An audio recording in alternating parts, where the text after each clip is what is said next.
What would I do if I had to learn Spanish from scratch as an English speaker? I'll be quick. If you're a Spanish speaker, also stay because this works for English. Maybe you are at a certain level that you understand this, so it'll be good for you. So if I had to learn Spanish from scratch as an English speaker, I would start studying Spanish in under the umbrella of parts of speech. Parts of speech are the eight parts of the language that everything you said is divided into. Like everything, like every sentence can be broken down into the parts of speech. The cool thing is that they contain the rules and grammar that you need to know to use the language. So, in that sense, you don't lose time on studying rules that you won't really use, right?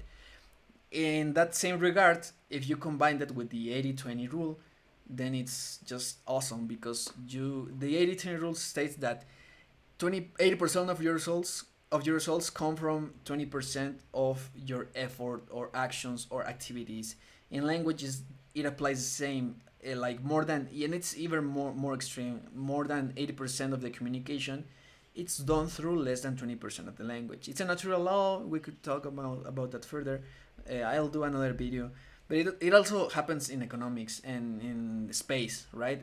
Less than 1% of the population have more than 80% of the currency of the world.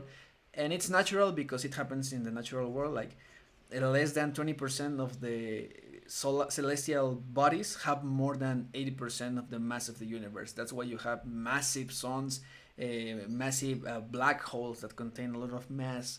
So yeah, it's nothing that you can do about it. The same in languages. So you can use that into your advantage. Focus on the most used words and rules for each of the eight parts of speech. You can go each part of speech at a time. Maybe you study pronouns and the most used pronouns. Maybe you can study that in one day. You won't understand everything in one day. Okay, so you have to do many reviews for the same topic, or maybe you take 1 week studying pronouns, maybe 3 to 4 or to 5 hours.